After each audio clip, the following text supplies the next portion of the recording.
దగ్గర శిక్షణ తీసుకునేవాళ్ళు పూర్వం. తదుపరి ఏం చేసేవారు? ధర్మ అర్థం అంటే ధర్మంగా సంపాదన, మరి కామ అంటే ఆనందించడానికి, అంటే వివాహం చేసుకొని గృహస్థులైన తర్వాత ఏం కావాలి?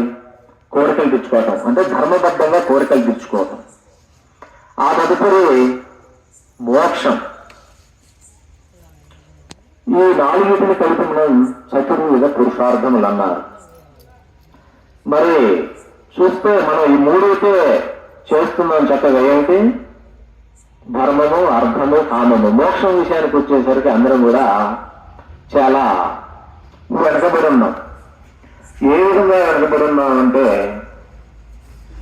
ఒక గురువు గారు రోజు కూడా చక్కగా భగవద్గీత వేదాల్లో చెప్తూ ఉంటే ఆ పరిసర ప్రాంతాల్లో ఒక చిలుక తిరుగుతూ ఉండేది చక్కగా. నేనేం చెప్తే ఆ చిలుక అదే బట్టి పెడతా ఉంటుంది అనమాట. సరే, చిలక అయినప్పటికీ కూడా నేను ఎలా చెప్తుంటే అలా చెప్తుంది. దీని మీద కొంచెం జాలి చూపిద్దామని ఆయన ఏం చెప్పాడంటే, చక్కగా వేటగాడు వస్తాడు, వల వేస్తాడు, గింజలు వేస్తాడు, నువ్వు వెళ్తావు, వలలో చిక్కుంటాం అని చెప్పాడు. చిలక జాగ్రత్తగా ఉండడం కోసం ఆయన చెప్పారన్నమా. అంటే నువ్వు ఇలా జాగ్రత్త పడకపోతే ఈ విధమైన అపాయం ఉంది నీకని చూడటం జరిగింది. చిలక కూడా దాన్ని బాగా పట్టింది. ఏమిటి? వేటగాడు వస్తాడు, వల వేస్తాడు, గింజలు వెళుతాడు, మనం పోయి కూర్చుంటాం, మనం బంధింపబడతాం. ఇదే చెప్తుంది. సరే, ఆయన ఏం చేశాడు? గురువు గారు తీర్థయాత్రలు బయలుదేరి చిలక మళ్ళీ చెప్పాడు. వేటగాడు వస్తాడు, వల వేస్తాడు, గింజలు వెళుతాడు, నువ్వు వెళ్తావు, బంధింపబడతావని. చిలక మళ్ళీ అదే చెప్తుంది. ఓ, అంటే చిలక బాగా కంఠస్థం చేసినట్టుంది. ఇక నేనున్నా లేకపోయినా రక్షింపబడుద్దేమో తెలుసుకుందనుకున్నాడు ఆయన. తెలుసుకుందని ఆయన తీర్థయాత్రలు పోయాడు. ఆయన పోయిన తర్వాత నిజంగానే అటువైపు వేటగాడు వచ్చాడు. వేటగాడిని చూడడం ఆయన చిలకే ఉన్నది. వేటగాడు వస్తాడు, వల వేస్తాడు, గింజలు వెళ్తాడు, దాని మీద పోతే మనం బంధింపబడతాం అనుకో. అబ్బో, ఇదేదో తెలుగు వల్ల చిలకలాగుంది, దీన్ని మనం పట్టుకోలేమేమో. సరే, ఇంత దూరం వచ్చాము, ఏదో ఒక చిలక పడుద్దిగా, ఏదో ఒక పక్షి పడుద్దులే అని ఆయన ఏం చేశాడు? వలేశాడు, గింజలు వెళ్ళాడు, ఈ చిలక పోయింది, దాని మీద కూర్చుంది, బంధింపబడింది. బంధింపబడిన తర్వాత కూడా చిలక అదే చెప్తుంది. ఏమని? వేటగాడు వస్తాడు, వల వేస్తాడు, గింజలు వెళ్తాడు, బంధింపబడతాం. దాన్ని ఆయన వేసుకున్నాడు చక్కగా. ఇంటికి తీసుకుపోయి కత్తితో పీక వేసినప్పుడు కూడా అదే చెప్తుంది. ఏం చెప్తుంది? వేటగాడు వస్తాడు, మరి వల వేస్తాడు, గింజలు వెళుతాడు, బంధింపబడతాడు.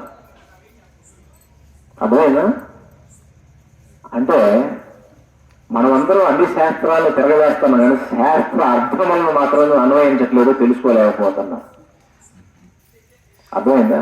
శాస్త్రాలు చదువుతున్నా, ఉపన్యాసాలు వింటున్నాం, కానీ అవి మన జీవితంలో అన్వయించట్లేదు, అని ఆపాదించుకోవట్లేదు, ఆ విధంగా మనం జీవించట్లేదు అని చెప్తున్నాం. ఇక్కడ కేవలం పలకడం వస్తే కాదు, దాన్ని మనం జీవితంలో అన్వయించాలి. అది అవసరమా కాదా?